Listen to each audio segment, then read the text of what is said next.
Welcome guys, welcome to the channel. आज अपन बात करने वाले हैं अपना डिटेल रिवीजन सीरीज के बारे में। सर, आपने तो अंडरराइटिंग्स तक का लेक्चर बना के आपसे छोड़ दिया, उसके बाद एक हफ्ते का गैप आया, आपने कुछ अभी तक अपलोड किया ही नहीं। यस, मैं एग्री करता हूँ कि मैंने किया नहीं है, पर अभी के बाद अपलोड हो जाएंगे। जो मैंने आपको कमिटमेंट दिया था उससे पहले सब खत्म हो जाएगा, क्योंकि बैकग्राउंड वर्क जो मुझे करना था वो सारा चीज़ हो चुका है।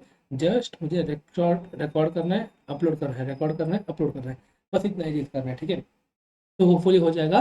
जैसा मैंने पहले से डिस्क्लेमर दे रखा है, 1 या 2 दिन आगे पीछे हो सकता है। ठीक है, यहाँ से अपन स्टार्ट करते हैं। सर, कॉर्पोरेट अकाउंटिंग का तो ठीक है, और कुछ बाकी है वो अपलोड हो जाएगा। व्हाट अबाउट फाइनेंशियल मैनेजमेंट, वो भी हो जाएगा। सर, आपने थ्योरी कंपाइलर के बारे में बात किया था, वो भी दे दूंगा, सब चीज़ दे दूंगा। पर अभी अपन ने बात करनी है, और अब ये लेक्चर भी होगा, यानी कि ये एक नया आपका डिवेंचर चैप्टर्स का रिवीजन लेक्चर भी होगा यहाँ पे। कौन सा रिवीजन? सिर्फ डिटेल रिवीजन से। तो अगर आज मैंने अपलोड कर दिया तो लगभग 30 to 35 मार्क्स का मैंने कंटेंट अपलोड कर दिया जैसा होगा। रिमेनिंग 4, सिर्फ 4 चैप्टर बचा लेंगे, जो कि मैं नेक्स्ट 1 और 2 डेज में रिकॉर्ड कर दूंगा, और नेक्स्ट 4 डेज के अंदर इसको अपलोड कर दूंगा।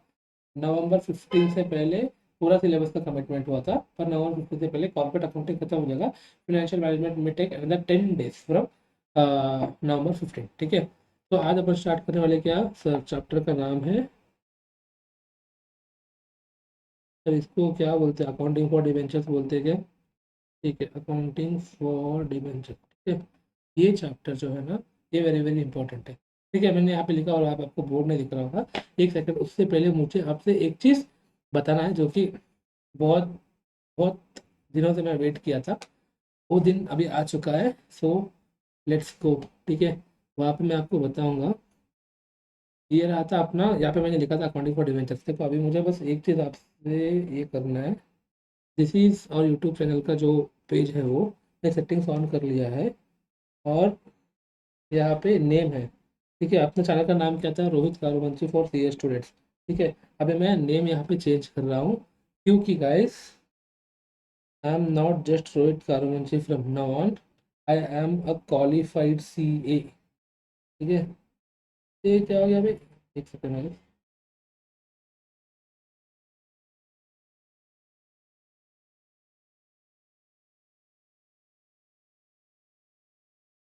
ठीक है, मैं वापस उल्टा जा रहा हूँ।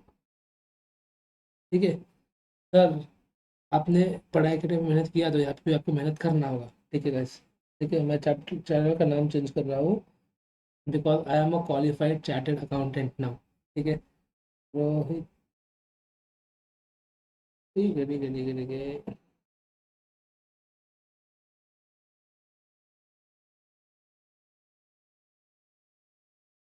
ठीक है, ये रोहित कारोमंची। यहाँ पे अपना जो पहले का टैग था वो तो रहेगा, फॉर सी एस स्टूडेंट्स। ठीक है, तो आई am a qualified chartered accountant. अभी आप मेरे पे पूरे भरोसे कर सकते हो कि मैं अच्छा ही पढ़ाने वाला हूँ। सिंपल है, मुझे ग्रो करना है, आपको भी ग्रो करना है। तो मैं अच्छा पढ़ाऊंगा तब जाके आप लोग ग्रो कर पाएंगे, और आप मैं अच्छा पढ़ाऊंगा तब जाके आप आगे जाकर रेफर करेंगे, तो in short that will be a growth for me also. ठीक है, तो it will be C A Rohit Karmanji. Channel का नाम चेंज हो चुका है, अभी से सी ए रोहित कारमंजी रहेगा। I will be save. And guys, देखो यहाँ पे दिख रहा होगा आपको, अब है इसका नाम सी ए रोहित कारमंजी। ठीक है, यस। चलो, इसके बाद अभी अपन जाते हैं अपना वापस कार्यक्रम पे। अकाउंटिंग फॉर डिबेंचर, ये वाला चैप्टर अपन रिवाइज करेंगे। सर, आपने बोर्ड नोट्स खोल लिया? ऐसे कैसे? अपना प्रोसीजर सेम रहेगा। First we will be starting with concept book. देखो, ये है accounting for debentures new chapter. Sir, ठीक है, let's start. Sir sir sir कर रहे हो, लेट्स स्टार्ट करो सर। डिबेंचर्स, डिबेंचर्स का मतलब क्या है? एक सेकंड। सर, डिबेंचर का मतलब क्या है? It is derived from Latin word debere, which means borrow. Sir, ये सब याद रखना है, भूल जाओ, बस डिबरे है, याद मत रखो, छोड़ दो, कुछ काम करेंगे। It is written instrument acknowledging का debt under the common seal of the company. यानी कि एक रिटन इंस्ट्रूमेंट है जो एक्नोलॉज कर रहा है कि हाँ, हमने डेट लिया है, इसके ऊपर कंपनी का कॉमन सील होता है। Debenture are part of loan capital, so the company is liable to pay interest. मतलब ये एक लोन कैपिटल है, ये कैपिटल के अंदर आता है, but it is loan. Loan पे क्या होता है, इंटरेस्ट होता है, तो इंटरेस्ट कंपलसरी कंपनी को पे करना होगा अगर अग्री किया है तो, if agreed whether it earns profit और नॉट, इंटरेस्ट बी पेड। मतलब अगर तुमने अग्री किया है, कंपनी ने अगर डिबेंचर होल्डर के साथ अग्री किया कि हम आपको इंटरेस्ट पे करेंगे, तो अगर कंपनी प्रॉफिट कमाए ना कमाए, इंटरेस्ट तो उनको पे करना ही होगा। काइंड ऑफ डिबेंचर्स में क्या है, convertible, non convertible, redeemable, irredeemable. मतलब सर कन्वर्टेबल मतलब डिबेंचर से इक्विटी को कन्वर्ट हो सकता है, कोई और इंस्ट्रूमेंट को कन्वर्ट हो सकता है। नॉन कन्वर्टेबल मतलब कन्वर्ट नहीं होगा। रिडीमेबल मतलब आगे जाके रिडीम ही होगा, या कन्वर्ट नहीं होगा। इररिडीमेबल मतलब रिडीम भी नहीं होगा। रिडीम का मतलब क्या है, रिडम्पशन। मतलब रिडम्पशन का मतलब क्या है, अपन जो अ, ये वाले जो लोन डॉक्यूमेंट्स है, ये वाले डिवेंचर से इनको अपन वापस लेके डिवेंचर होल्डर्स को पैसे दे देंगे। ठीक है, यहाँ तक तो अपन को पता चला। और अभी के बाद नेक्स्ट 5 से 10 मिनट के अंदर जो भी बात करना है, सारा का सारा आपके लिए रिविजन जैसा होगा, because everything is related to the equity share capital वाला चैप्टर के साथ। Same to same, almost same to same है, कुछ जगह पे चेंज है, वो मैं आपको एकदम जोर से बताऊंगा ताकि आपको पता चले कि एग्जैक्टली यहाँ पे डिफरेंस है। ठीक है, debentures can be issue. Sir debentures can be issue मतलब डिबेंचर्स भी इक्विटी शेयर के जैसे इशू कर सकते हैं। किस किस के लिए सर, एट फॉर कैश कर सकते हैं, for consideration other than cash कर सकते हैं, फॉर कोलैटरल सिक्योरिटीज। इक्विटी वहाँ पे कोलैटरल सिक्योरिटीज का पॉइंट नहीं था, यहाँ पे कोलैटरल सिक्योरिटीज का पॉइंट है। और फॉर कैश में अगर करेंगे तो एट पार होगा, एट प्रीमियम होगा, एट डिस्काउंट होगा। ठीक है, यहाँ तक तो आपको समझ आ गया होगा, कुछ भी दिक्कत नहीं होना चाहिए अगर आपने वो वाला चैप्टर अच्छे से रिवाइज किया है तो। ठीक है, for consideration other than cash में क्या होगा, परचेज ऑफ असेट्स या फिर परचेज ऑफ बिजनेस। तो परचेज ऑफ बिजनेस एसेट का तो तुमको पता है, मैं इसके बारे में कुछ बताने नहीं वाला। परचेज ऑफ बिजनेस का मतलब कोई मर्जर एंड एक्विजिशन में इसका तुमने बिजनेस को एक्वायर कर लिया, या फिर कोई और बिजनेस के साथ तुमने जाके मर्ज हो गया, तो उस समय पे भी तुम डिवेंचर इशू कर सकते हो।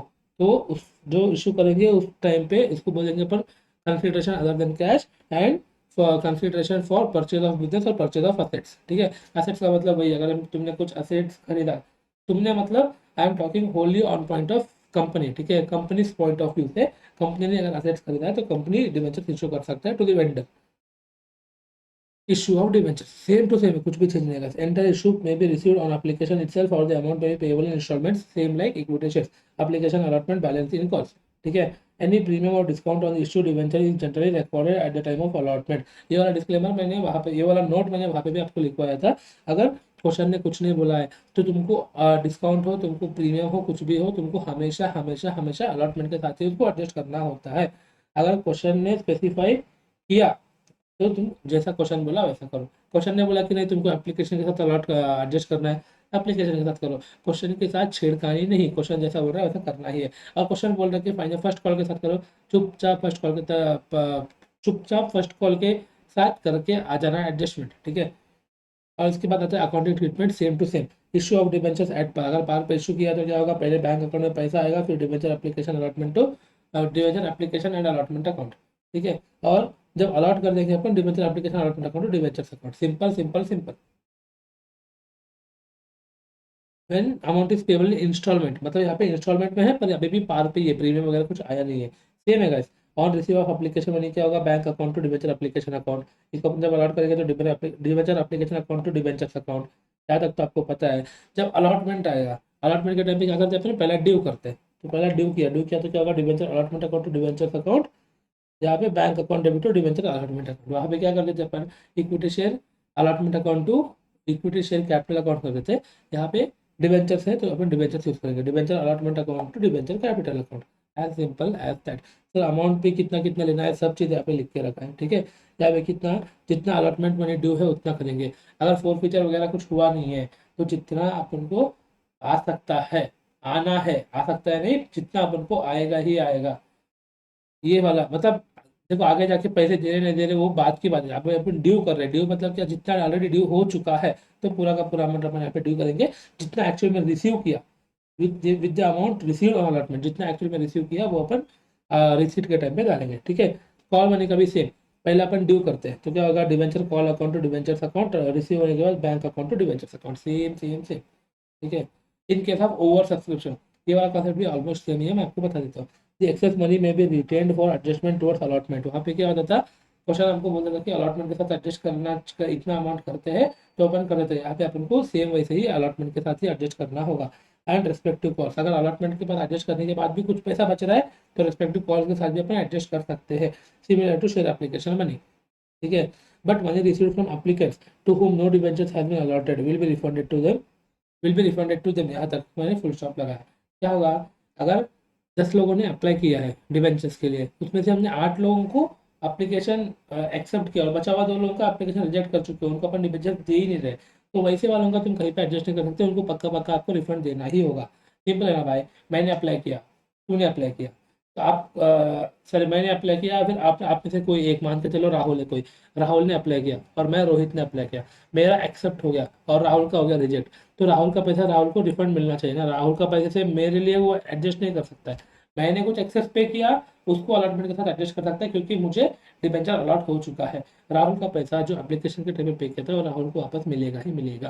ठीक है, इसका एंट्री क्या होगा सर? सर डिबेंचर एप्लीकेशन के टाइम पे क्या होता था, अपन को बैंक में पैसे आते थे, तो एंट्री क्या होता था, बैंक अकाउंट डेबिट करते थे टू डिबेंचर एप्लीकेशन अकाउंट। ठीक है, यहाँ पे एग्जैक्टली उसका उल्टा और कुछ है, debenture application account debit to bank account, as simple as that.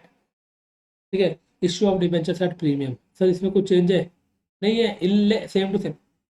On due, debenture allotment account, पहले अपन ड्यू करते थे, फिर डिबेंचर्स अकाउंट, और यहाँ पे क्योंकि सिक्योरिटीज प्रीमियम है तो ये वाला एंट्री आएगा डिबेंचर्स, मतलब इसके पहले एप्लीकेशन का एंट्री भी आएगा, वो मैंने क्यों नहीं लिखा, क्योंकि वो तो सेम टू सेम रहेगा, whether at par at premium कुछ भी हो सेम रहेगा, अलॉटमेंट के टाइम पे चेंज होगा, इसलिए मैंने यहाँ पे अलॉटमेंट का अलग से एंट्री लिख के दिया है।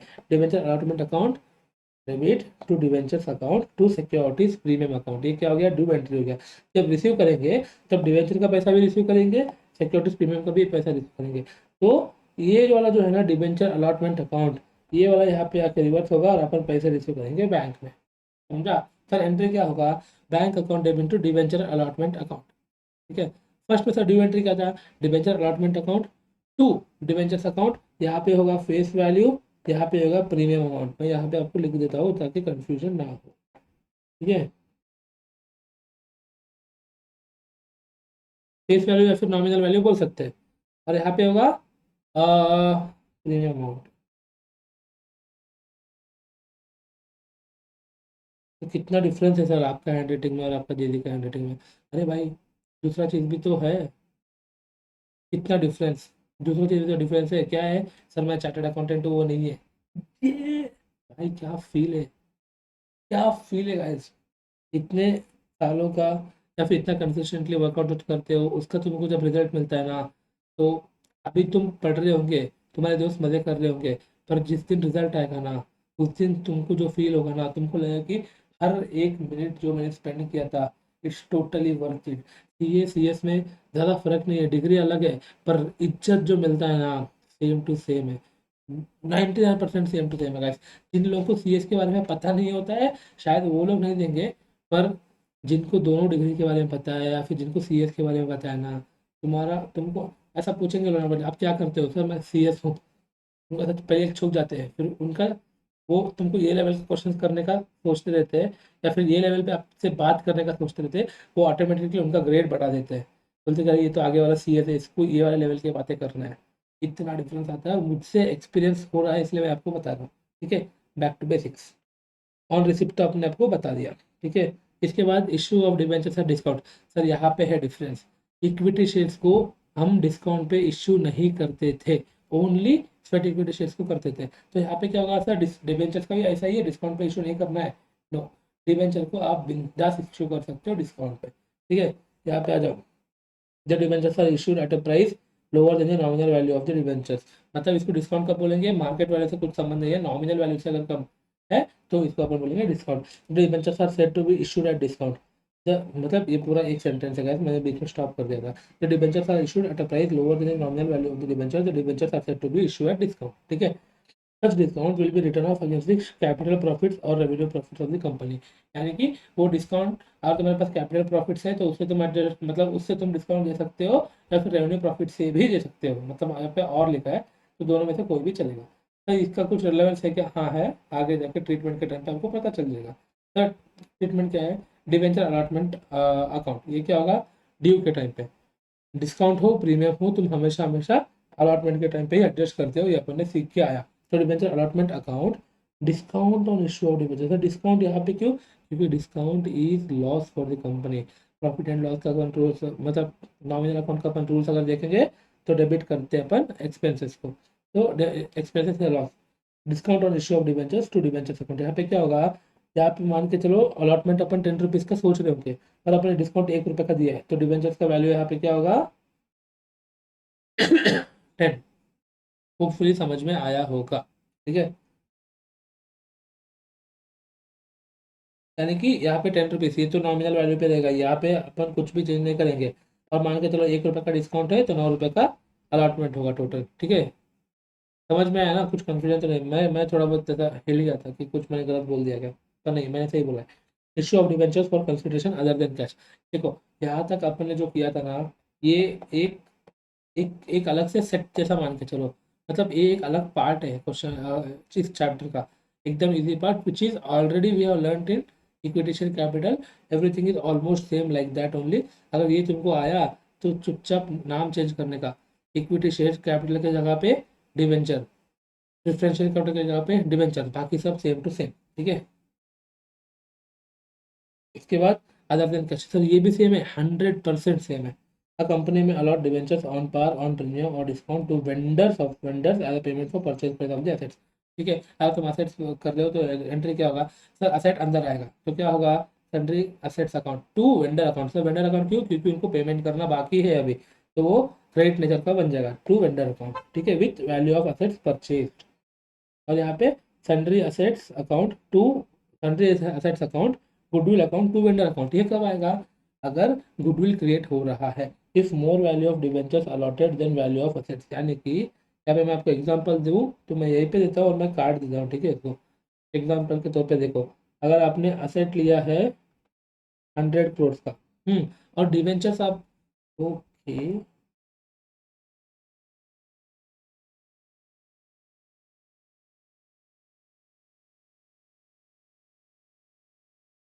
असेट्स आप लिया है 100 करोड़ का, ठीक है, और आपने डिवेंचर्स इशू किया है 110 करोड़ का, ठीक है।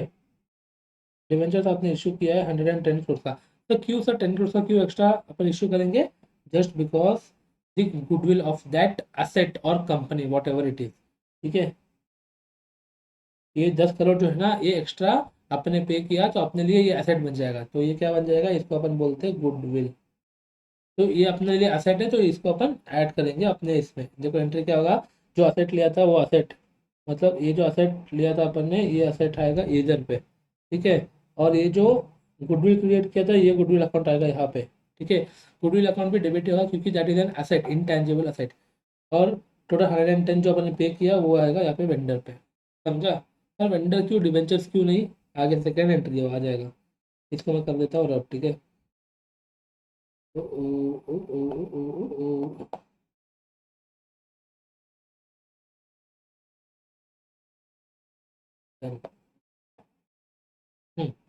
यहाँ पे क्या होगा, sundry assets account goodwill account to vendor account, यहाँ तक तो होपफुली कुछ प्रॉब्लम नहीं होगा।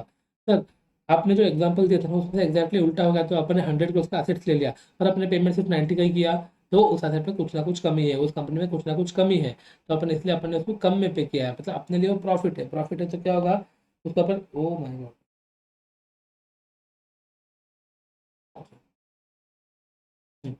ये क्या होगा, कहीं ना कहीं अपन उसको रिजर्व क्रिएट करके चलेंगे उतने अमाउंट का, ठीक है। उसको क्या बोलते हैं अपन, सर असेट तो जितना था उतने का आ गया, और वेंडर को अपन को जितना कम पे करना था उतना अपन ने पे कर दिया, पे जैसे यहाँ पे डिबेंचर इशू करेंगे। पर फर्स्ट एंट्री जो है ना सेट्स आने का, यहाँ पे अपन वो डिस्कस कर रहे हैं, टू कैपिटल रिजर्व अकाउंट, यानी कि अगर अपने जितना पे करना चाहिए था उससे ज़्यादा अपन ने पे किया तो अपन गुडविल को डेबिट करते हैं, उससे कम अपन ने पे किया तो अपन कैपिटल रिजर्व को करते हैं क्रेडिट। इस चीज़ को बांध लो काट, ठीक है।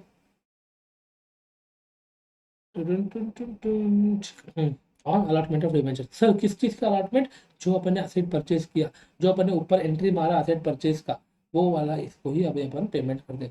सर वेंडर्स को क्यों अपन डेबिट करते, क्योंकि वेंडर्स को अपन अभी इनका इनका जो हिसाब था ना वो अपन अभी खत्म कर दे रहे हैं, मतलब इनका हिसाब हो गया खत्म, इनका हिसाब को अपन रफा दफा कर दे रहे हैं, ठीक है। तो यहाँ पे जब उनको पेमेंट करना था तो अपन ने उनको बनाया उनका क्रेडिट बैलेंस, अभी उनको अपन उनका हिसाब क्लियर कर रहे हैं तो अपन उनको करेंगे डेबिट, समझा, एज सिंपल एज दैट।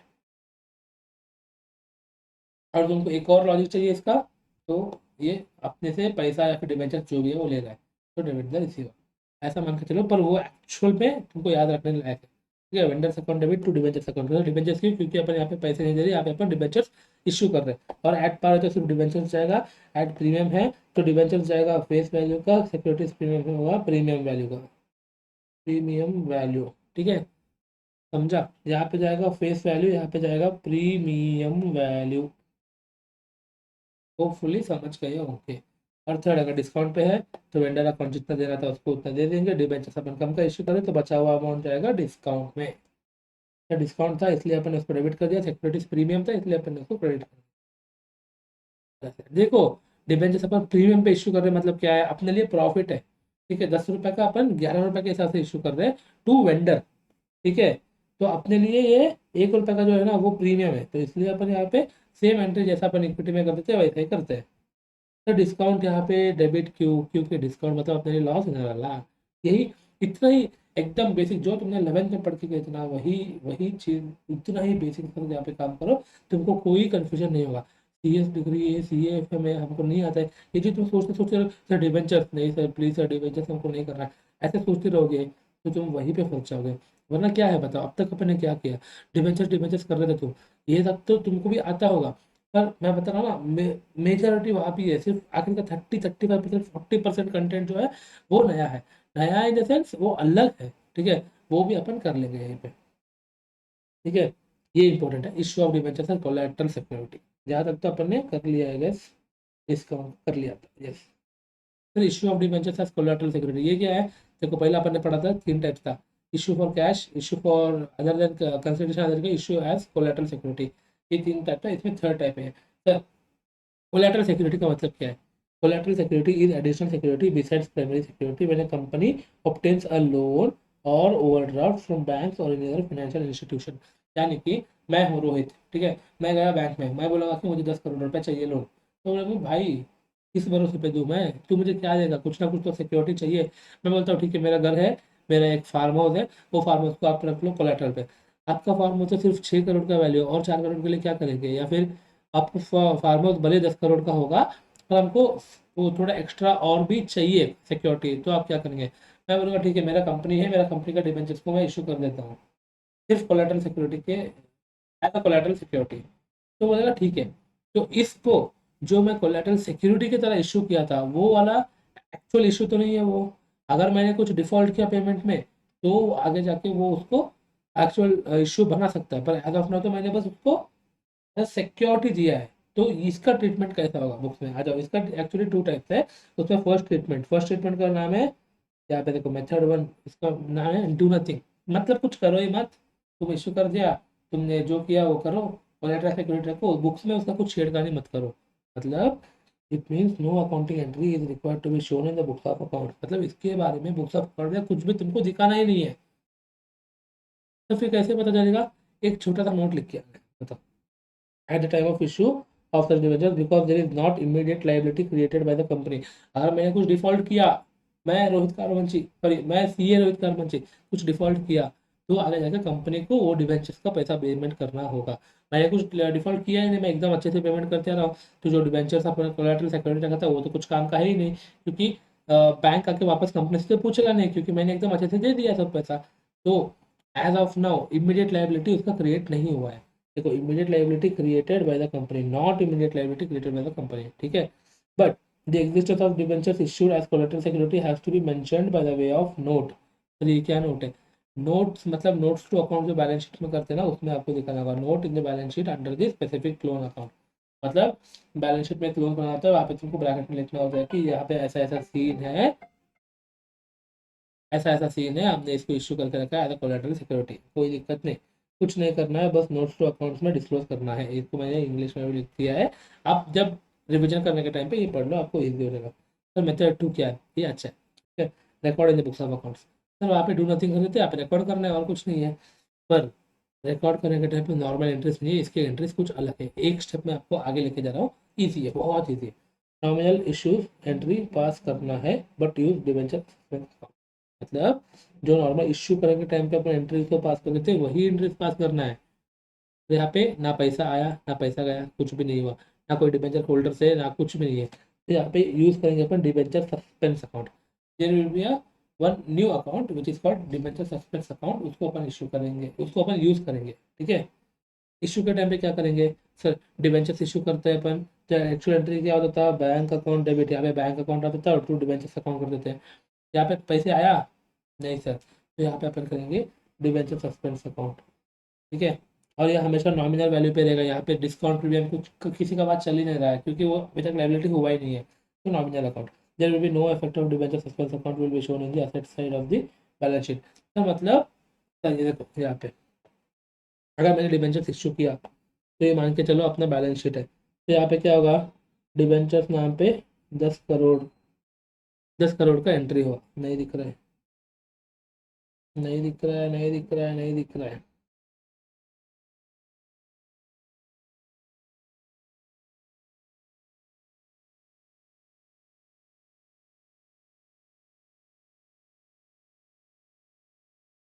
ठीक है, डिबेंचर्स का अपन ने 10 करोड़ का यहाँ पे लाइबिलिटी के साइड में अपन ने बता दिया, तो यहाँ पे सेम टू सेम देखो क्या लिखा है, debenture suspense account will be shown in the asset side of the company.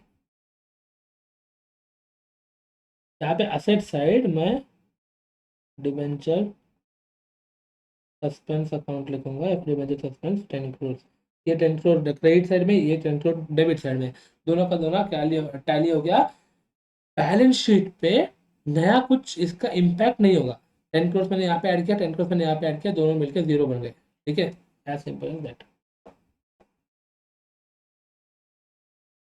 अच्छा है guys, ये चैप्टर अच्छा है, मुझे अच्छा लगता है बोलने में, ठीक है। Debenture suspense account at nominal value to debenture account, ये वाला एंट्री पता चल गया। यहाँ पे अपन को एक्स्ट्रा चीज क्या करना था, अगर आपको क्वेश्चन में बैलेंस शीट पूछा है तो डिवेंचर जो अपन नॉर्मल इश्यू करते हैं वो अपन को डेबिट लाइबिलिटी साइड लिखेंगे, और असेट साइड में अपन को एक नया अकाउंट लिखना होगा, debenture suspense account with the same value of the sorry with the same nominal value of debentures, ठीक है। और रीपेमेंट क्या होगा सर, एंट्री उल्टा कर दो और क्या, debenture to debenture suspense account, इतना ही है। अगर ये वाला आ गया, आता नहीं है 90% एप्लीकेशन में आएगा नहीं, अगर गलती से आ गया तो 5 मार्क, समझा। तो विजल का साउंड वहाँ पे आ रहा नहीं होगा क्योंकि वो नॉइस कैंसलेशन वाला माइक है, ठीक है। यहाँ तक सब चीज़ सेम था, कोलेटरल वाला नया पॉइंट था, अग्री है, वो भी अच्छा है। अब तुमको आप कितना है, 2 टाइप का, मैं आपको अगर 30 सेकेंड्स के अंदर डिवाइस करा देता हूँ वापस से। सर 2 टाइप है, एक तो डू नथिंग है, तुम कुछ करो ही मत, नॉर्मल उसको छोड़ ही दो, बुक्स की आंखों पकड़ में कुछ मत लिखे आओ, बैलेंस शीट में लोन कैपिटल अकाउंट का जो नोट्स होता है उस नोट पे तुम लिखो कि ऐसा ऐसा अपने कोलेटरल के लिए डिबेंचर इशू कर रखा है। और बुक्स में जब दिखाना है तो अपन पैसे वैसे कुछ नहीं आते, तो आपको एक ही एंट्री पास करना होता है, debenture suspense account to debenture account at the time of issue. जब साला लोन या लाइबिलिटी जो क्लियर हो गया तो उसको रिवर्स करना होगा, बुक से निकालना होगा, तो वापस सेम है, debenture debenture account to debenture suspense account, उल्टा एंट्री कर दिया। जब जब बैलेंस शीट बनाने बोलेंगे या फिर बैलेंस शीट में लाइबिलिटी साइड में आएगा डिबेंचर्स, तो अपन को एसेट साइड में एग्जैक्टली नॉमिनल अमाउंट का सेम वैल्यू दिखाना होगा, ताकि नेट इफेक्ट जो है ना वो हो जाए जीरो, ठीक है। बैलेंस शीट में कुछ इंपैक्ट ना देंगे, इन सिंपल वर्ड्स। अब आ गया आपका डिबेंचर इंटरेस्ट, सर ये है खतरनाक, ये इसमें बच्चे फंस जाते हैं, बहुत ईजी है, करो। लॉजिक समझो, तुम लॉजिक देखो, ऐसा मानो कि तुम ही कंपनी हो, और अपन बैंक के बारे में बात करते हैं, ऐसा मानो कि तुम ही बैंक हो, डिबेंचर होल्डर्स के बारे में बात करें, ऐसा मानो कि तुम ही डिबेंचर होल्डर्स हो, तुम हमेशा तुम्हारे फायदे के लिए देखते हो। तो हाँ, मैं हुआ तो मैं ऐसा कर रहा था, मुझे इतने पैसे मिलते थे, ये ऐसा तुम ऐसा एकदम इसमें घुस जाओगे ना, तो तुम तब जाके तुमको इसमें इजीली समझ आएगा, ठीक है। Debenture interest sir, there is interest is, हाँ ये इंपॉर्टेंट है, जिसको तुम अच्छे से दिमाग में फिट कर लेना। Interest is always calculated at nominal value of debentures, तुम भले प्रीमियम में इशू करो, तुम भले डिस्काउंट में इशू करो, फर्क नहीं पड़ता, सेम लाइक डिविडेंड। तो तुमको शायद मेरे डिविडेंड का कॉन्सेप्ट नहीं है, अगर है तो डिविडेंड भी हमेशा हमेशा फेस वैल्यू पे होता था ना, यहाँ पे भी ऐसे ही फेस वैल्यू पे नहीं। अच्छा, डिविडेंड का तुमको आएगा आएगा आएगा, फिनेंशियल मैनेजमेंट में आएगा। Interest is always calculated nominal value of debenture, ठीक है। एक सेकेंड। यस गाइस, देखो डिबेंचर इंटरेस्ट का अपन ने कहाँ तक पढ़ा था, debenture interest is always calculated at nominal value of debenture, यहाँ तक तो अपन को समझ आ गया। If interest payable on debentures exceeds a limit prescribe the company should deduct TDS, यानी कि अब टीडीएस मतलब इनकम टैक्स का, इनकम टैक्स विवेक गावस्कर ने आपको पढ़ाया होगा, सॉरी मैंने नाम ले लिया। अब उन्होंने आपको पढ़ाया होगा कि टीडीएस का मतलब क्या होता है, टीडीएस कब डिडक्ट करते हैं। तो अगर एक कंपनी उसने इंटरेस्ट अगर डिवेंचर होल्डर्स को ज़्यादा पे कर रहा है, एक लिमिट, बुक में लिमिट कितना होता है मुझे तो पता नहीं है, वो लिमिट अगर क्रॉस कर दिया तो company is bound to deduct TDS and deposit to the government. ठीक है, तो कंपनी के ये करना होगा। तो कंपनी क्या करेगा, तुमको जितना देना है, माने कि मान के चलो अब डिवेंचर होल्डर है, उसने 10 रुपये का इंटरेस्ट अर्न किया, और एज पर रूल्स मान के चलो कि 10% टीडीएस रेट करना होता है। तो 1 रुपया इसमें का 10% मतलब 1 रुपया हो गया, तो बचा कितना, 9 रुपये। ये 1 रुपया टीडीएस काट के कंपनी जमा कराएगा गवर्नमेंट को, गवर्नमेंट यानी कि इनकम टैक्स डिपार्टमेंट को। ठीक है, और बचा हुआ 9 रुपये जो है ना, ये डिवेंचर होल्डर्स को देगा। ठीक है, समझ आ गया, मैंने बहुत इजी वे में इसको बताया है। 10 रुपये का इंटरेस्ट है, 10% का टीडीएस रेट है, इसने एक लिमिट जो था वो लिमिट क्रॉस कर दिया, तो 1 रुपये जो है ना उसको काट के गवर्नमेंट को पे करेंगे, बचा हुआ 9 रुपये जो है अपन डिवेंचर होल्डर्स को पे करेंगे। As simple as that, as simple as that, as simple as that. ठीक है, सॉरी, इसका सर अकाउंटिंग ट्रीटमेंट क्या होता है, तो डिवेंचर इंटरेस्ट मतलब पीएनएल, ऑलवेज पीएनएल अकाउंट, सो इसको डेबिट करेंगे, ये अपने लिए क्या है, लॉस है। टू इनकम टैक्स पेबल मतलब इनकम टैक्स आपको और पेमेंट करना बाकी है, ये ड्यू एंट्री है, और डिवेंचर होल्डर्स को भी हमको पेमेंट करना बाकी है, तो both are in credit nature. क्यों सर, क्योंकि इनको पेमेंट करना बाकी है। ठीक है, इनको हम पेमेंट करना बाकी है, हम मतलब कंपनी पेमेंट करना बाकी है। तो entry will be debenture interest account to income tax payable account to debenture holders account. यहाँ तक तो समझ आ गया होगा। ऑन पेमेंट मतलब देखो, जब पेमेंट कर देना तब क्या होगा, जितना हमने डिबेंचर होल्डर्स को ड्यू किया था, यानी कि यहाँ पे नेट अमाउंट का मतलब क्या है, 10 - 1 is equals to 9, this 9 is net amount. तो समझ आ गया होगा, थोड़ा अच्छे से लिखो, 10 - 1 इज इक्वल्स टू 9, जो अपन ने अभी एग्जाम्पल पे यूज़ किया था ना, ये 9 रुपीज़ जो है वो है नेट अमाउंट। तो 9 रुपीज़ अपन डिबेंचर होल्डर्स को पे करेंगे, 1 रुपी जो था अपने एग्जाम्पल में वो अपन पे करेंगे इनकम टैक्स को। ठीक है, तो जब डिबेंचर होल्डर्स को अपन 9 रुपीज़ पे करेंगे तब एंट्री क्या होगा, डिबेंचर होल्डर्स को अपन को देना था इसलिए अपन ने क्रेडिट किया था, अभी अपन ने दे दिया, उनका हिसाब खत्म कर दिया, तो उसको अपन डेबिट कर देंगे टू बैंक अकाउंट, क्योंकि पैसे बाहर जा रहा है।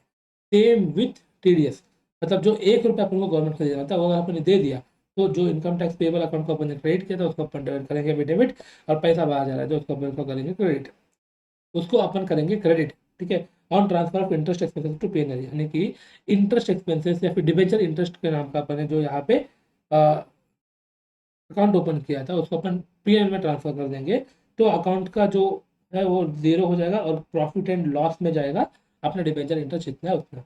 पीएनएल को तुम कुछ भी ट्रांसफर कर रहे हो, अगर वो लॉस नेचर में है तो हमेशा पीएनएल डेबिट, और बचा हुआ तुम्हारा रिमेनिंग जो भी अकाउंट है वो क्रेडिट, और अगर वो प्रॉफिट नेचर में हो तो पीएनएल क्रेडिट होगा। क्यों sir, credit all incomes and gains, debit all expenses and losses. ठीक है, यहाँ तक तो तुमको समझ आ गया होगा। अभी देखो ये दो टर्म्स है, इसको तुमको अंडरस्टैंड करना है। कलर क्या है, आउटस्टैंडिंग इंटरेस्ट मतलब क्या है, अक्रूड इंटरेस्ट मतलब क्या है, अक्रूड अक्रूड अक्योर्ड नहीं अक्रूड सर, अक्रूड, हाँ accrued interest, accrued and due sir, मतलब इंटरेस्ट अक्रू हो चुका है पर ड्यू भी हो चुका है, मतलब इंटरेस्ट देना जो है, अक्रू मतलब अक्रूवल कॉन्सेप्ट आपको पता ही होगा, अक्रूवल अभी इसका हो गया, टाइम हो गया है, और देने का भी टाइम हो गया है, मतलब अक्रू हो चुका है, देने का टाइम भी हो गया है, तो इसको बोलते हैं अपन ड्यू। देना था अपन ने दिया नहीं, इसलिए आउटस्टैंडिंग। यहाँ पे देखो सिंपल है, इसका एग्जांपल यही पे एग्जांपल है, इसमें आपको क्लियर हो जाएगा, बस अभी सुनते था। Interest accrued but not due, यानी कि अक्रू तो हो चुका है, हमको तुमको देना है, पर मतलब हम तुम एलिजिबल हो, इन डिबेंचर होल्डर्स इंटरेस्ट के एलिजिबल है, पर देना अभी तक नहीं है। सर ये बहुत कंफ्यूजन है, पहले एग्जांपल्स की बात करनी चाहिए, अगर तुमको इतना कंफ्यूजन लग रहा है तो पहले एग्जांपल सुनो, फिर वापस से यहाँ पे आके मैं आपको बता देता हूँ। Example 1, if interest is payable on September 30 and March 31, यानी कि एक कंपनी है, वो कंपनी अपने डिबेंचर होल्डर्स को इंटरेस्ट 6 महीने में एक बार पे करता है। सर कब कब, सर सितंबर 30 को एक बार और मार्च 31 को एक बार। ठीक है, of every year and books close on 31 March, मतलब यानी कि बुक्स जो है ना कंपनी का क्लोजिंग पीरियड भी अप्रैल से लेकर मार्च तक वाला, कंपनी 31 मार्च को उसका बुक को क्लोज करते हैं। Then interest from 1 October to 31 March is accrued as well as due, यानी कि वो ऐसा बोल रहा है कि 31 मार्च को इंटरेस्ट पे करना था, तो अक्टूबर से लेके 31 मार्च तक का जितना भी इंटरेस्ट है ना, वो 6 महीने का इंटरेस्ट अक्रू भी हुआ है और ड्यू भी हो चुका है, क्योंकि अपन को 31 मार्च को पे करना था। 31 मार्च को ड्यू हो चुका है, आप लोगों को 31 मार्च को पेमेंट करना ही है, ठीक है। तो पेमेंट करेंगे ना करेंगे वो बात की बात है, पर ड्यू तो हो चुका है, ठीक है। 31 March is accrued as well as due, ये इंपॉर्टेंट है, accrued as well as due, ठीक है। इफ नॉट पेड मतलब यानी इंटरेस्ट पेमेंट नहीं किया, यहाँ पे पेमेंट नहीं किया, then in books it will be shown as outstanding debenture interest account, यानी कि आउटस्टैंडिंग डिबेंचर इंटरेस्ट अकाउंट ये अपना लाइबिलिटी बन जाएगा, क्योंकि अपने पेमेंट नहीं किया है, तो इसको शोन अपन as under other current liability. Other current liability balance sheet में एक हेड होता है, उसके नीचे अपन उसको बताएंगे क्या नाम से, आउटस्टैंडिंग डिबेंचर इंटरेस्ट अकाउंट, समझा। अब इसका एंट्री देखो, डिबेंचर इंटरेस्ट अकाउंट पीएनएल का अकाउंट है, to outstanding debenture interest account credit nature का है, समझे। सर ये क्या है, पीएनएल का आइटम है, सर ये क्या है, क्रेडिट नेचर का है। ऐसे तुम याद रखोगे, एंट्री तुम कंफ्यूज नहीं होगे, उल्टा पुल्टा लिखने नहीं आएगा, कुछ भी नहीं करेंगे, एकदम सिंपल तरीके से बताया मैंने, same to same example, but थोड़ा सा डिफरेंस है। क्या है सर, ये वो वाला कॉन्सेप्ट होगा ना, accrued but not due, yes. देखो, if interest is payable on 30 June and 31 December, मतलब इंटरेस्ट अपन पे करते हैं 30 जून को और 31 दिसंबर को, and books of accounts are 31 March, मतलब बुक्स इनका क्लोज होता है 31 मार्च को। देन इंटरेस्ट फ्रॉम 1 जनवरी, यानी कि देखो 31 दिसंबर को इंटरेस्ट पे कर चुके होंगे, 1 जनवरी से जो इंटरेस्ट अक्रू होता है ना, वो 1 जनवरी से 31 मार्च का 3 महीने का इंटरेस्ट तो अक्रू हो चुका है, 3 महीने का इंटरेस्ट के लिए डिबेंचर होल्डर्स एलिजिबल है। पर क्या कंपनी उनको पेमेंट करने के लिए है, नहीं, कंपनी पेमेंट करेगा कब सर, जून में।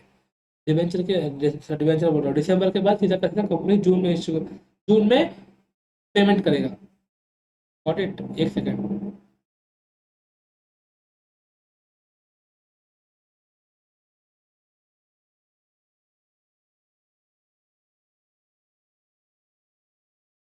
ओके, ठीक है, यहाँ पे एकदम पास से हेलीकॉप्टर जा रहा था, शायद बहुत आवाज़ आ रहा था, मुझे लगा कि माइक डिटेक्ट करेगा उसको, इसलिए मैंने इग्नोर किया एक सेकंड बात करने का। तो यहाँ पे अपना टॉपिक हिल गया वापस से। तो 30 जून को कंपनी को पेमेंट करना है, पर 31 मार्च को कंपनी का बुक्स क्लोज हो रहा है, तो यहाँ पे क्या होगा सर, 3 महीने का कंपनी अप्रूव तो हो चुका है, पर कंपनी को पेमेंट करने के लिए अभी तक टाइम नहीं है, पेमेंट करना है कंपनी को आराम से जून 30 को। तो 3 महीने का इंटरेस्ट को कंपनी अपने बुक्स में क्या लिखेगा, देखो, is definitely accrued but not due as payment is on 30 June, मतलब डेफिनेटली अक्रूड तो हो चुका है, पर पेमेंट तो 30 जून को करना है। ये debenture holders can not give interest before it becomes due, therefore it is called accrued debenture interest. Accrued debenture interest नाम का अक्रूड डिबेंचर इंटरेस्ट, वहाँ पे क्या था, आउटस्टैंडिंग डिबेंचर इंटरेस्ट, यहाँ पे अक्रूड डिबेंचर इंटरेस्ट, ठीक है। ये नाम से अपन बुक्स में एंट्री लेंगे। और ये स्पेशल केसेस है, स्पेशल केसेस मैं आपको कराता हूँ, ठीक है, इसको सेकंड पार्ट मान के चलो। पावर हाउस से, ठीक है, करा ही देता हूँ, चलो। इम्पोर्टेंट है, बहुत इंपॉर्टेंट है, ये भी अच्छा है, अच्छा टॉपिक है, मस्त मजा आएगा आपको पढ़ने के लिए। तो स्पेशल केसेस क्या है, देखो, issue and redemption at par, मतलब इश्यू भी आप कर रहे हो पार पे, रिडम्पशन भी हो रहा है पार पे, कंपनी के लिए कुछ लॉस है क्या, नहीं है सर, कंपनी को कुछ प्रॉफिट है क्या, नहीं सर। तो क्या होगा, issue at redeemable at par, इसके लिए एंट्री क्या होगा, स्टार्टिंग में सर बैंक अकाउंट में पैसे आएंगे और डिवेंचर्स को अपन करेंगे क्रेडिट, क्योंकि क्रेडिट नेचर का है, ये हो गया। सेकंड देखो, issue at discount and redeemable at par, मतलब इश्यू कर रहे हैं अपन डिस्काउंट में, यानी कंपनी को इश्यू के टाइम पे लॉस है, रिडीमेबल एट पार है, ठीक है, रिडीमेबल एट पे ना प्रॉफिट है ना लॉस है, पर इश्यू के टाइम पे कंपनी को लॉस है, लॉस है तो क्या होगा, हमेशा डेबिट होगा। सर बैंक अकाउंट में कितना आएगा, जितना पैसा रिसीव किया उतना। Sir discount on issue of debentures, ये हो गया अपना एंट्री, डिस्काउंट और इश्यू ऑफ डिबेंचर्स, यहाँ पे क्या होगा, अमाउंट ऑफ डिस्काउंट आएगा टू डिबेंचर्स अकाउंट, जितना नॉमिनल वैल्यू है उतना, यानी यहाँ पे 10 रुपये का है नॉमिनल वैल्यू, एक का 1 रुपये का डिस्काउंट है, तो 9 रुपये एक्चुअल पैसा रिसीव्ड, ठीक है। ये हो गया आपका एंट्री। सर ये कब, जब डिस्काउंट पे इशू किया है पर रिडीम जो हो रहा है वो पार पे है, मतलब सिर्फ एक ही जगह पे अपना लॉस है, तो एक जगह का लॉस अपन यहाँ पे कर रहे हैं। सर ये कुछ भी समझ नहीं आ रहा है, ये तो इश्यू का एंट्री बता दे आप और रिडीम की बात कर रहे हैं। देखो, अगर तुमको पहले से ही कुछ कुछ होते हैं जो पहले ही बता देते हैं कि इश्यू हम डिस्काउंट पे करने वाले हैं, पर अपन रिडीम तो पार में ही करेंगे, उसके लिए बाद में जाके जो भी प्रॉफिट है लॉस है उसको आखिर में जाके सेटल करने से अच्छा है स्टार्टिंग से ही करते जाते हैं। बस ये वाला कॉन्सेप्ट है। ये आया तो तुमको एक ही क्वेश्चन है इसका, और ये कॉन्सेप्ट यहीं पे चालू के यहीं पे खत्म हो जाता है, तो ये वाला तुमको एक अलग से एक क्वेश्चन को सोच के दिमाग में रख के जाना होगा, लॉजिकली बता रहा हूँ मैं। अगर आ गया तो बोनस है, नहीं आ गया तो बाकी आ जा रहा है आपको, सिंपल सी बात है। सेकंड वाला वापस से समझा sir, issue at discount and redeemable at par, मतलब डिस्काउंट हो रहा है इश्यू के टाइम पे, रिडीमेबल के टाइम पे कुछ लॉस नहीं है, तो जितना भी अपन इश्यू के टाइम पे डिस्काउंट कर रहे हैं उसको अपन कर दो यहाँ पे डिस्काउंट, और टू डिवेंचर्स अकाउंट जो हो जाएगा वो नॉमिनल अकाउंट पे जाएगा, और बैंक में जितने पैसे आ रहे हैं उतने पैसे एंट्री क्या होगा, bank account debit, discount on issue of debentures account debit to debentures account, debenture का मतलब यहाँ पे नॉमिनल अकाउंट। ठीक है, ये देखो, debenture issue at premium and redeemable at par, यानी कि प्रीमियम पे इश्यू कर रहे हैं, पर यहाँ पे प्रीमियम पे इश्यू कर रहे हैं, प्रीमियम पे इश्यू कर रहे हैं, पर यहाँ पे जो ये तो पार ही है, तो अपन को प्रॉफिट है, एक जगह पे प्रॉफिट है, प्रॉफिट है तो अपन क्या करते हैं, सिक्योरिटीज प्रीमियम। प्रॉफिट है मतलब मैं आपको समझाने के लिए प्रॉफिट लॉस बता रहा हूँ, टेक्निकली वर्ड्स कुछ और ही है। ठीक है, बैंक में कितना पैसा रिसीव करेंगे उतना, डिवेंचर 10 रुपये का है, 1 रुपये का प्रीमियम है, बैंक में 11 रुपये इशू कर रहे हैं, रिसीव कर रहे हैं, समझा। ये आता है आपके लिए थोड़ा बहुत तभी खेला, खेलने वाला, मतलब थोड़ा बहुत एक लेवल ऊपर वाला। Sir issue at par, redeemable at premium. ठीक है सर, इश्यू के दिन अपन को कुछ करना होता है, यस। ये सिर्फ मैं बता रहा हूँ, इसको तुम कंफ्यूज नहीं होना है, इसको एक अलग से क्वेश्चन तरह मान के यहीं पे याद रखो इसको, और दूसरा क्वेश्चन को सबको मिक्स करके तुम रायता मत फेल के आना, फैला के आना। ठीक है, ये क्वेश्चन एक अलग क्वेश्चन है, वो सारे क्वेश्चन से एक अलग क्वेश्चन है, इसको बस एक अलग क्वेश्चन की तरह याद करके चले जाना, सिंपल। ठीक है सर, इसका क्वेश्चन कराएंगे, yes. Issue at par, redeemable at premium, मतलब इश्यू करने के टाइम पे पार पे हो रहा है, तो पहले तुम पार पे तुम्हारा इश्यू क्या होगा वो लिख दो, बैंक अकाउंट जितना पैसा तुमको आ रहा है वो आ गया, डिवेंचर्स, डिवेंचर्स जो है वो अपन इश्यू करेंगे नॉमिनल अमाउंट पे, तो ये तुम्हारा पार का एंट्री हो गया, ये वाला और ये वाला तुम्हारा पार का एंट्री खत्म। अभी प्रीमियम पे अपन रिडीम कर रहे हैं, मतलब अपने लिए क्या है, लॉस है, तो क्या है, loss on issue of debenture, जितना प्रीमियम पे अपन इश्यू कर रहे हैं उतना आएगा, इसी का सेम अमाउंट का एंट्री यहाँ पे to premium on redemption account. Sir ये एक नया अकाउंट है, ठीक है, ये और ये वाला एंट्री पार पार पार पे हो रहा था, वही हुआ। यहाँ पे रिडम्पशन का टाइम पे प्रीमियम आ रहा है, तो यहाँ पे loss on issue of debenture, loss on issue क्यों सर, इश्यू तो अपन ने पार पे किया है, फिर भी अपन को प्रीमियम ऑन रिडम्पशन और लॉस ऑन इश्यू दोनों को यहाँ पे लिखना होता है। ठीक है सर, प्रीमियम ऑन रिडम्पशन को स्टार्टिंग पे डे वन पे लिखना होता है, यस। फॉर दिस क्वेश्चन ऐसा ही करना होगा, तुम इसको याद रखना, याद रखो, जो करना है वो करो। ठीक है, बैंक अकाउंट अपन को जितना पैसा मिला उतना, टू डिवेंचर्स अकाउंट, और यहाँ पे loss on issue of debentures को अपन प्रीमियम अमाउंट पे लेंगे, to premium on redemption account premium amount पे लेंगे, ये दो अमाउंट सेम रहेगा, ये दो अमाउंट लगभग सेम रहेगा, क्योंकि इश्यू एट पार, पार है तो अपन पार वैल्यू पे लेंगे, और ये भी अपन पार वैल्यू पे ही कर रहे हैं। होपफुली समझ आया होगा, not sure. Issue at discount and redemption eight premium, sir दोनों जगह पे घाटा, इश्यू भी अपन डिस्काउंट पे कर रहे हैं, प्रीमियम पे अपन रिडीम भी कर रहे हैं, हाँ दोनों जगह पे घाटा। यहाँ पे क्या होगा, बैंक अकाउंट में जितना पैसा अपन को आ रहा है वो, debentures nominal account, discount on issue of debentures, अच्छा यहाँ पे डिस्काउंट नहीं है, यहाँ पे लॉस है, आई एम सॉरी। हाँ ठीक है, अगर इश्यू के टाइम पे अपन डिस्काउंट कर रहे हैं तो discount on issue of debentures आएगा, वही अगर प्रीमियम अपन रिडम्पशन पे कर रहे हैं तो रिडम्पशन आप इसी का डेबिट अकाउंट आएगा, loss on issue of debenture, मतलब टोटल इश्यू करने पे अपना कितना लॉस हुआ, डिस्काउंट तो अलग से बन रहा है, जो जो प्रीमियम पे रिडीम हो रहा है ना, ये वाला अमाउंट इधर आएगा, इधर मतलब loss on issue of debenture account. ठीक है, तो इसको वापस से समझा दो, देखो बैंक अकाउंट में जितना पैसा आ रहा है उतना, और अपन ने डिस्काउंट पे इशू किया है, सिर्फ इशू का देखो, bank account discount on issue of debentures to debentures, ये हो गया अपना इशू का, और प्रीमियम के टाइम पे, रिडम्पशन के टाइम पे अपन प्रीमियम पे इशू कर रहे हैं, जितना प्रीमियम होगा वो प्रीमियम आएगा यहाँ पे, टू प्रीमियम और रिडम्पशन, सेम अमाउंट तुम यहाँ पे लेके आओगे, loss on issue of debenture, simple. कितना याद रखोगे, 1 2 3, ये तीन जो मैंने आप टिक किया है, ये तीन जो है इश्यू का एंट्री है, डिस्काउंट और इश्यू और डिस्काउंट, और बचा हुआ दो जो है ना वो प्रीमियम रिडम्पशन के टाइम पे हो रहा है, तो ये वाला सेम अमाउंट टैली करने के लिए ऐसा मान के चलो, तुम रट्टा मारो जो मारो, मैं तुमको बता दिया। ठीक है, अभी देखो इश्यू भी प्रीमियम पे हो रहा है, रिडम्पशन भी प्रीमियम पे हो रहा है, मतलब इश्यू प्रीमियम पे मतलब अपने लिए प्रॉफिट है, रिडम्पशन प्रीमियम मतलब अपने लिए लॉस है। ठीक है, पहला इश्यू का एंट्री देखो, बैंक अकाउंट जितना पैसा मिल रहा है उतना, to debentures account nominal account, to securities premium account, ये तो अपना इश्यू का एंट्री होगा, पहले तुम इश्यू का एंट्री मारो एक एक लाइन छोड़ के, बाद में उसको फिल कर देना, और रिडम्पशन प्रीमियम पे हो रहा है तो प्रीमियम इसी को अपन loss on issue of debentures, खेल खत्म, दुकान बंद। तो दुकान बंद, किस चीज़ का दुकान बंद, नहीं भाई वो है अभी चालू की है, दुकान नहीं बोल सकता हूँ मैं इसको, पर ठीक है। ठीक है, इतने का मैंने एक लिखा है, देखो, if redeemable at premium, debit loss on issue of debentures account with premium और redemption account, if issued at discount then debit discount on issue, मतलब ये दोनों को मैंने बाइफरकेट किया। यहाँ पे loss on issue of debentures, यहाँ पे discount on issue of debentures. ठीक है, मैं इतना गहराई में आपको बता रहा हूँ। तो क्या गहराई है, अगर आपने इश्यू किया डिस्काउंट पे तो आएगा तुमको discount on issue of debentures. अगर प्रीमियम पे रिडम्पशन हो रहा है तो जितना प्रीमियम अमाउंट है उतने पे आएगा loss on issue of debentures. ठीक है, ये मैंने आपको बता दिया। इसके बाद crux number 2, premium on redemption is liability. ठीक है, which is definitely payable in future. ठीक है, therefore create liability with more name premium on redemption of debentures. मतलब सर यहाँ पे अपन जो प्रीमियम और रिडम्पशन जो अपन यहाँ पे क्रेडिट कर रहे हैं ना, ये एक लाइबिलिटी है, इसलिए अपन इस यहाँ पे क्रेडिट कर रहे हैं इसको। ठीक है, आगे जाके अपन को किसी दिन जब भी रिडम्पशन होगा तब इसको पेमेंट करना होगा। तो पहला debentures account at the time of redemption reserve both. रुको रुको, premium on redemption is liability which is definitely payable in future, therefore create liability with premium on redemption of debentures account at the time of redemption.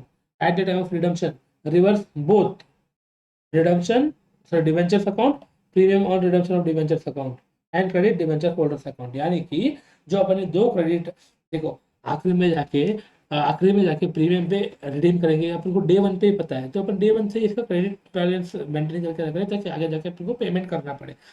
Debentures भी credit nature का है, premium और redemption of debentures भी credit nature का है, दोनों को अपन अपने बैलेंस शीट में दिखा रखा है। जब भी रिडीम होगा इन दोनों को अपन रिवर्स करेंगे और क्रेडिट करेंगे डिवेंचर होल्डर्स अकाउंट को। समझे, बहुत डिटेल में गया अपन इसमें। एंट्री क्या होगा, अच्छा debenture account to debenture holders account, और जब पेमेंट करेंगे debenture holders to account to bank account, यही है सेम एंट्री में, कुछ नहीं है। होपफुली समझ आया होगा। कितना हुआ है 46 minutes and still we are at 50 to 60% of the concepts. अभी क्वेश्चन तो बाकी है। The discount on debentures are in the nature of capital loss, therefore the same must be written off over the life of the debentures. मतलब अगर तुमने discount on debentures है, मतलब जो डिस्काउंट है डिवेंचर्स पे, डिवेंचर क्या है कैपिटल नेचर का है, और उस पर डिस्काउंट जो दे रहा है वो भी कैपिटल लॉस है अपने लिए, तो उसको अपन राइट ऑफ करना चाहिए लाइफ ऑफ द डिवेंचर जितना है उतना। इसके बारे में आपको थोड़ी देर में बताऊंगा। The entire amount of discount can not be written off in a year of issue of the debentures capital debenture because benefit will continue till the redemption of debentures। यानी कि मान के चलो 5 साल का, 5 साल के लिए डिबेंचर इशू किया कंपनी ने, और कंपनी बोल रहा है कि 10,000 का इस पे डिस्काउंट मिला है। तो कंपनी फर्स्ट ईयर पे इशू कर रहा है, इसका ये मतलब नहीं है कि पूरा का पूरा 10,000 रुपये कंपनी आज ही पीएनएम में लेके जाके एक्सपेंड ऑफ कर दिए, नहीं। डिबेंचर तुमको 5 साल तक का बेनिफिट दे रहा है, तो तुम डिस्काउंट दे रहे हो ना, वो भी तुमको 5 साल में बाइफरकेट करना चाहिए।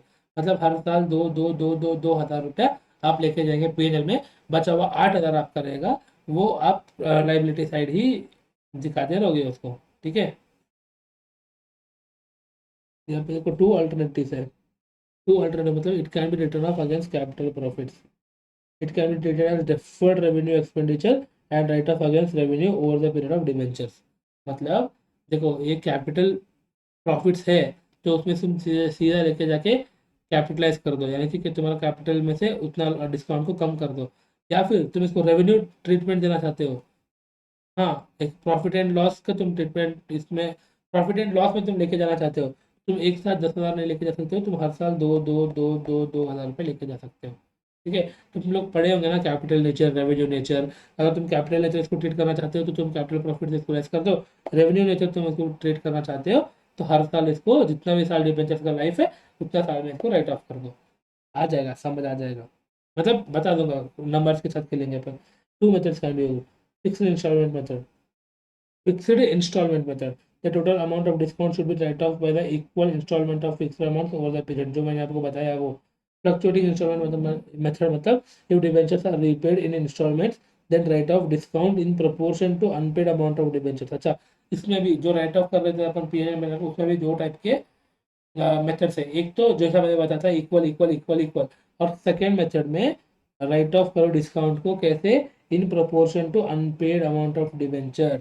मतलब मान के चलो यहाँ पे लिखता हूँ मैं, 10 ईयर्स का है डिवेंचर्स। ठीक है, और कितने का है सर, 10 लाख का है। ओके, और मान के चलो ईयर 1 में 1 लाख रीपे कर दिए, मतलब 1 लाख का डिबेंचर कैंसिल किया। ईयर 2 में 2 लाख का किया, ईयर 3 में 3 लाख का किया। तो 3 4 5 6 और 4,000 बचा है। ईयर 4 में कुछ नहीं किया, ईयर 5 में पूरा 4 लाख का कर दिया।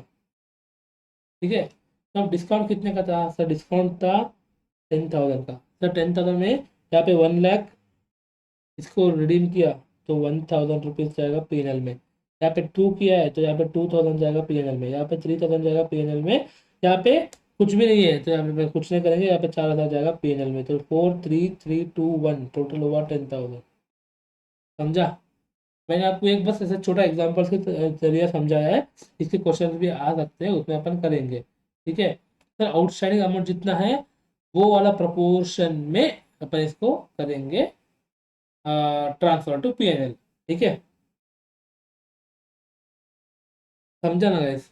अगर नहीं समझा तो भी एग्जाम के लिए थोड़ा बहुत कम रिलेवेंट है ये, क्योंकि ये अलग अलग टाइप के जो होते हैं ना, ये एग्जाम में पूछेगा नहीं। अगर गलती से पूछ ले, मॉडल में है पूछ सकता है। That's the only reason we are covering it here. ये डिटेल्ड रिवीजन है, इट्स नथिंग बट और which is equals to almost fast track batches. जो मैं तुमको नोट्स भी करा रहा हूँ, साथ साथ क्वेश्चन भी करा रहा हूँ, that too on YouTube for free. ठीक है, तो it is almost almost like fast track revision only. इसके बाद वापस से अपन क्विक रिवीजन करेंगे, वो तुम्हारा एक्चुअल रिवीजन वीडियो बनेंगे। तो यहाँ पे थोड़ा बहुत टाइम ले रहा है तो लेने दो, अच्छे से करेंगे। डिवेंचर्स चैप्टर है, इसमें अपन को थोड़ा सा भी छोड़ना नहीं है। ठीक है, देखो इश्यू वाला मैंने इतना जल्दी जल्दी करा दिया क्यों? क्योंकि मुझे पता है कि तुमको आता है, इसमें अपन थोड़ा बहुत टाइम लेके। अब देखो वापस अब देखो वापस रिडम्पशन आ गया, which is same like redemption of preference shares. तुमको पता है सीआरआर वगैरह सब चीज़ पता है आपको, तो मैं आपको यहाँ पे थोड़ा स्पीड इंक्रीज करके लेके जाऊंगा, अपना पेस थोड़ा बढ़ाएंगे यहाँ पे। ठीक है, होपफुली ये समझ आया होगा। बोल रहा हूँ अगर नहीं समझ आया तो भी एक बार वापस से देख लो तो समझ आ जाएगा। अगर फिर भी नहीं आया तो छोड़ दो इसका। अगर आ गया गलती से तो तुम्हारा नसीब खराब है, वरना ये तो बहुत कम चांसेस है आने का। ठीक है, redemption of debenture. Sir redemption of debentures का मतलब क्या है? सर कंपनी में issue debentures with an option to convert such debentures into shares at the time of redemption. ये तो अपन को पता ही है, प्रेफरेंस शेयर का सभी वही अलग, convertible preference share, non convertible preference share, same thing यहाँ पे भी। एजर होली और पार्टली, मतलब तुम कंपनी ने 10,000 डिबेंचर इशू किया और बोल रहा है कि 5,000 तुम्हारा कन्वर्ट कर सकते हो टू इक्विटी शेयर, तो करो। और बचा हुआ 5,000 तुम्हारा डिबेंचर बन के रहेगा, उसको अपन कर देंगे रिटर्न। ठीक है, the issue of debentures with an option to conversion should be approved by special resolution passed at general meeting। Sir ये आपने यहाँ पे क्यों किया? मुझे लगा कि ये बेसिक रहना चाहिए, तब जाके क्वेश्चन बनेंगे। जरूरी नहीं है तो तुम इसको स्किप भी कर सकते हो एक बार देख के। जो company can issue any debenture without which carry voting rate, मतलब डिबेंचर कभी वोटिंग रेट वाला कंपनी इशू नहीं कर सकता है।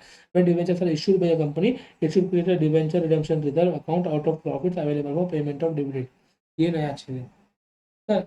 Capital redemption reserve, sorry, capital redemption reserve आपको बताइए। डिबेंचर रिडेम्पशन रिजर्व क्या है? सिंपल, तुमको रिडेम सॉरी गाइस, चलो, when debentures are issued by a company it should create a debenture redemption reserve account out of profits available for payment of dividend। मतलब इनको एक debenture redemption reserve account create करना है, which is available for payment of debenture such amount credited, मतलब such amount credited मतलब D R account में जो amount credit किया है उसको कहीं पे भी और यूज नहीं करना है।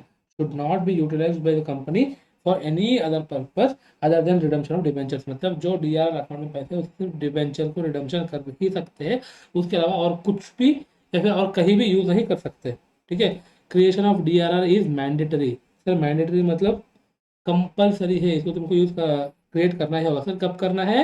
At the time of issue only, to protect the debenture holders from the possibility of company defaulting on repayment as DRR ensure that enough funds are available to meet the obligation of the debenture holders. यानी कि company कुछ पैसे DRR account में रखना है, जिससे default करने का चांसेस जो होता है उससे डिबेंचर होल्डर डरे ना। Possibility of company sorry protecting protect the debenture holders from possibility of company defaulting on repayment. समझा? यहाँ पे इनका जो ऑब्लिगेशन है वो पूरा हो जाता है।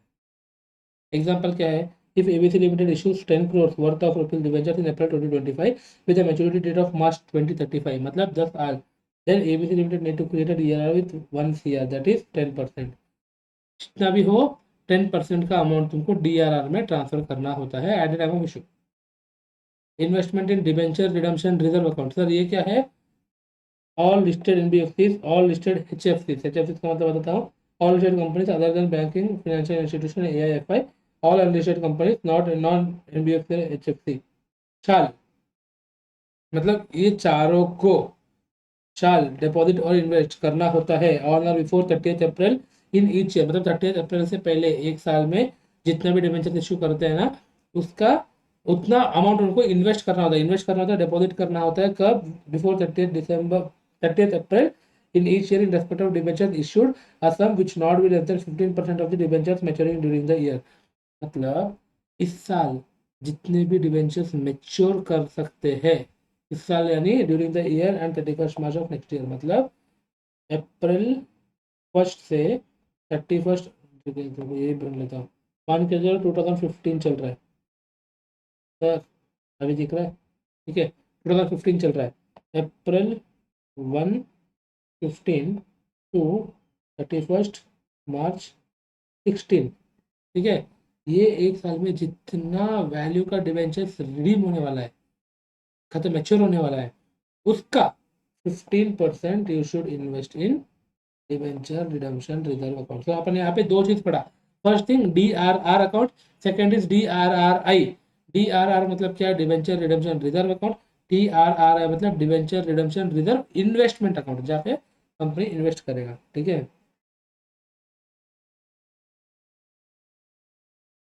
तो वापस से इसको पढ़ो सर, क्या क्या?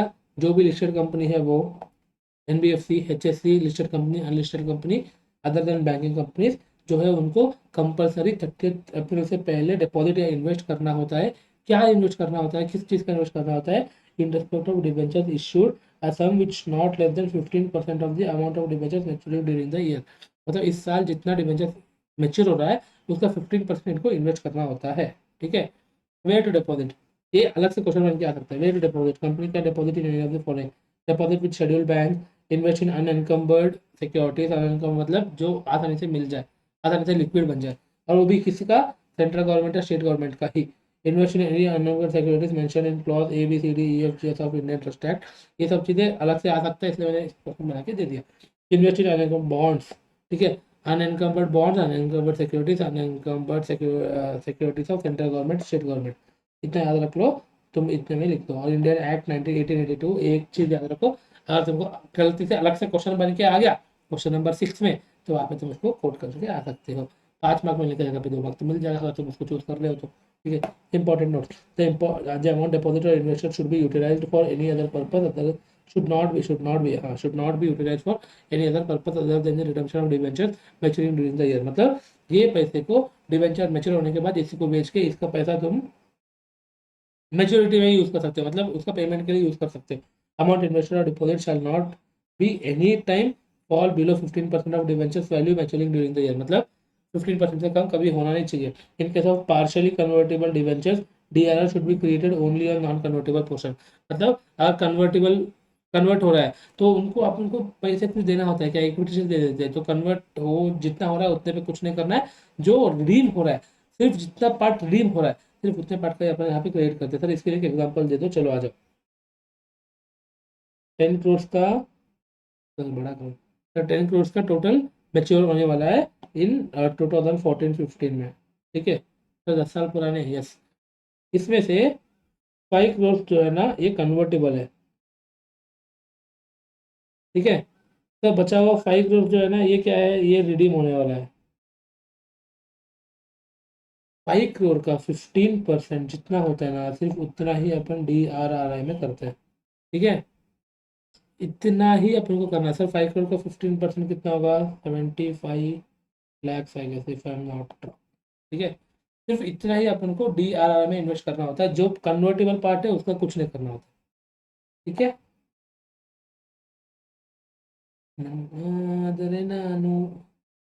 Next sir, investment will be made immediately after the debentures are allotted, मतलब डिवेंचर अलॉट होने के तुरंत, जिस दिन अलॉट हो रहा है उसी दिन इन्वेस्टमेंट करेंगे।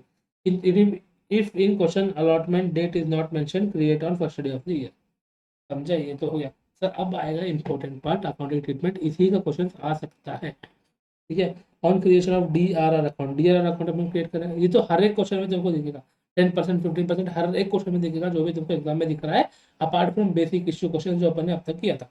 On creation of DRR account, sir कहाँ से अपन DRR में पैसे डालेंगे, कोई एक प्रॉफिट एंड लॉस अकाउंट से DRR में अपन डाल देंगे, ठीक है, कितना, 10% ऑफ डिवेंचर इशू, ठीक है। For investing the amount set aside for redemption, जो अपन कर रहे थे उसके लिए क्या होगा सर, इसके लिए अपन पैसे डालते हैं, पैसे अपन कहीं पे इन्वेस्ट करते हैं, investment is like assets for us, तो डिवेंचर DRR अकाउंट को अपन हमेशा डेबिट करते हैं, और पैसे बाहर जा रहा है क्योंकि अपन कहीं पे इन्वेस्ट कर रहे हैं, same like investing in an asset, asset अंदर आता है, investment is also asset for us, तो वो अंदर आएगा तो उसको डेबिट वर्ड कम से, यहाँ पे पैसे बाहर जा रहा है तो बैंक अकाउंट, ठीक है। For investing amount kept aside for redemption, for receipt of interest on investment, मतलब इन्वेस्टमेंट जितना किया था अपन उस पर अगर अपन को इंटरेस्ट आ रहा है, तो interest sir, interest amount credit क्यों किया, अबे इंटरेस्ट अपन को मिल रहा है, इंटरेस्ट यहाँ पे इन्वेस्टमेंट जब अपन किया था उसमें अपन को इंटरेस्ट मिल रहा है, तो इसलिए क्रेडिट किया, और इंटरेस्ट अपन को कहाँ पे मिलेगा, बैंक में मिलेगा, as simple as that. Transfer to interest, transfer of interest to PNL account, यहाँ पे मैंने बताया था, इंटरेस्ट अगर अपन को डेबिट हो रहा है तो अपन क्या है, वो पीएनएल को अपन डेबिट कर देते हैं, पर यहाँ पे इंटरेस्ट अपन को आ रहा है तो पीएनएल को अपने किया क्रेडिट, और जो इंटरेस्ट ऑन DRR अकाउंट है उसको अपन ने कर दिया रिवर्स, समझा। Always assume interest is not reinvested taken to PNL account, मतलब तुम इंटरेस्ट अगर क्वेश्चन में तुमको दिख रहा है तो क्वेश्चन बोले ना बोले चुपचाप लेके उसको पीएनएल में डाल दो, उसको वापस से री इन्वेस्ट किया ऐसा सोचना मत, ठीक है।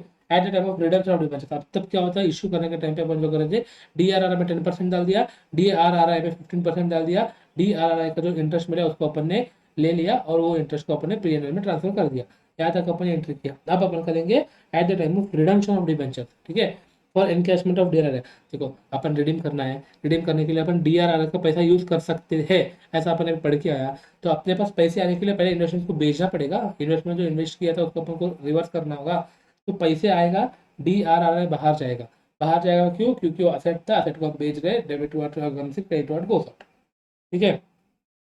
The amount due to debenture holders on redemption, debenture holders को क्या क्या देंगे, एक तो डिवेंचर देंगे, इसमें प्रीमियम वगैरह होगा तो वो सब यहाँ पे आएगा टू डिवेंचर होल्डर्स अकाउंट, यहाँ तक भी आपको समझ आएगा, मुझे लगता है कि दिक्कत नहीं होना चाहिए इस पे।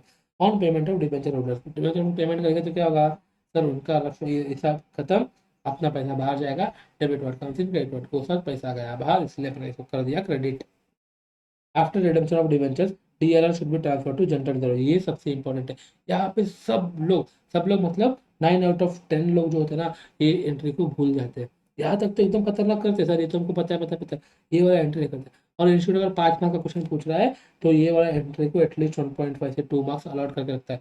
ये एंट्री तुमने किया, तुमको लग रहा होगा कि 10 एंट्री तुमने किया ऊपर, 10 एंट्री का सिर्फ 3 रुपये का वैल्यू है, मतलब 3 मार्क्स का वैल्यू है, ये एक एंट्री का 1.5 से 2 मार्क्स का वैल्यू है, इतना इंपॉर्टेंट है ये एंट्री को कभी भी नहीं भूलना है। DRR तुमने क्रिएट किया उसको रिवर्स करो, सर रिवर्स करने हैं तो DRR जाएगा डेबिट में, और इसको अपन कहाँ पे ट्रांसफर करते हैं, जनरल रिजर्व, वहाँ पे अपन पीएनएल से DRR आए थे, यहाँ पे DRR से जनरल रिजर्व में वापस ट्रांसफर कर देंगे, सिंपल, ठीक है। यहाँ तक था बस, आपका ऑलमोस्ट चैप्टर खत्म हो गया, सिर्फ एक कॉन्सेप्ट बाकी है, इसको मैं कर देता हूँ, और कॉन्सेप्ट सबसे 1 घंटे में पूरा कॉन्सेप्ट खत्म किया अपने, पूरा वो भी डिटेल तरीके से विथ जनरल एंट्री, और सिर्फ कॉन्सेप्ट ही नहीं, जनरल एंट्री कैसे पास करना है वो भी अपन ने किया है, सिर्फ और सिर्फ 1 घंटे में फॉर डिबेंचर। बताओ क्या इससे और कुछ हो सकता है क्या, एक कॉन्सेप्ट पढ़ के इसको मैं एंड करता हूँ, ये वाला को मैं अपलोड करता हूँ, फिर अलग से एक वीडियो करेंगे जिसपे अपना बनेंगे क्वेश्चन, ठीक है। Concept of x interest and come interest, sir ये क्या है एक्स इंटरेस्ट, मुझे तो उसकी याद आ रही है, ये क्या है कम इंटरेस्ट, मुझे किसी और चीज़ की याद आ रही है। देखो सिंपल है, if purchase price of debentures include interest for expiry period is for come interest, sir English में पढ़े आप फिर भी मुझे कुछ भी समझ नहीं आया, आप इंग्लिश में पढ़ रहे हो फिर भी मुझे कुछ समझ नहीं आ रहा है। देखो if purchase price of debentures include interest, यानी कि मैं हूँ, मैं रोहित हूँ, ठीक है, यहाँ पे मैं तुमको उस बुक में लेके जाओगे, देखो यहाँ पे फर्स्ट एक्स इंटरेस्ट की बात करता हूँ, ठीक है। X interest, sir x interest का मतलब क्या है, मान के चलो मैं हूँ रोहित, ठीक है, और मैं ले रहा हूँ डिवेंचर्स, परचेज कर रहा हूँ, ठीक है। किससे परचेज कर रहा हूँ, कंपनी तो नहीं कर रहा हूँ मैं, किसी और से कर रहा हूँ जो ऑलरेडी कंपनी ने इशू कर चुका है, मान के चलो राहुल, राहुल है अभी का होल्डर, ठीक है, Rahul is holder, sir Rahul कितना अच्छे से लिखा आप, एकदम खतरनाक, राहुल होल्डर है। अब कंपनी जो है ना वो इंटरेस्ट पे कर रहा है, इंटरेस्ट पे पेमेंट मान के चलो September 30th and March 31st, ठीक है। September 30th और March 31st को पेमेंट कर रहा है इंटरेस्ट का। मैंने इससे खरीदा Jan 1 को, और मैं बोल रहा हूँ कि देख भाई 100 रुपये का नॉमिनल वैल्यू है, यहाँ पे लिख देता हूँ 100 रुपये नॉमिनल वैल्यू, ठीक है। मैं एक काम करता हूँ, मैं तुझे तुझे पैसे की ज़रूरत है ना, मुझे 99 रुपीज़ में एक सेल कर, एक्स इंटरेस्ट।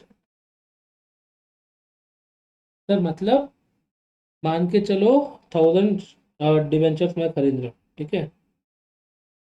1000 डिवेंचर्स में खरीद रहा हूँ, ये इंटरेस्ट पेमेंट का अलग से है। 1000 डिवेंचर्स 100 रुपीज़ नॉमिनल वैल्यू है, मैं बोल रहा हूँ कि 99 रुपीज़ में मैं खरीदूंगा एक्स इंटरेस्ट पे। तो कितना हुआ, 1000 × 99, ये मेरा डिवेंचर्स का वैल्यू हुआ। एक्स इंटरेस्ट मतलब एक्सक्लूडिंग इंटरेस्ट, ठीक है। इंटरेस्ट कितना होगा, 3 महीने का इसको पे करना होगा। देखो क्यों सर उसको मुझे राहुल को मुझे क्यों पे करना होगा, क्योंकि कंपनी जो पेमेंट कर रहा है ना September 30 को कर लिया होगा। अपन एक कॉन्सेप्ट पढ़ा था याद है, अक्रूड बट नॉट ड्यू। तो यहाँ पे वही है, सितंबर के बाद क्या आता है, अक्टूबर नवंबर दिसंबर, 3 महीने का इंटरेस्ट अक्रू हो चुका है। Rahul is eligible for the 3 months of interest, but company ने अभी तक पेमेंट नहीं किया है, इसलिए राहुल को नहीं मिल रहा है। तो इंटरेस्ट का मैं अलग से पेमेंट करूंगा, उसी को बोलते हैं एक्स इंटरेस्ट। तो इंटरेस्ट कितना होगा इसका, 1000 × 100 इज 1 2 3 4 5, 1 लाख रुपया। इसमें मान के चलो 10% का इंटरेस्ट है, तो 1000 3 months 3/12, तो ये बन गया कितना होगा, कैलकुलेटर नहीं लाए, कैलकुलेटर नहीं है, ठीक है। मान के चलो 280, ऐसा मान के चलो 280, ये 280 रुपीज़ मुझे अलग से देना होगा, which is called x interest. तो ये 99,000 रुपीज़ जो है ना, इसमें इंटरेस्ट इंक्लूड नहीं है।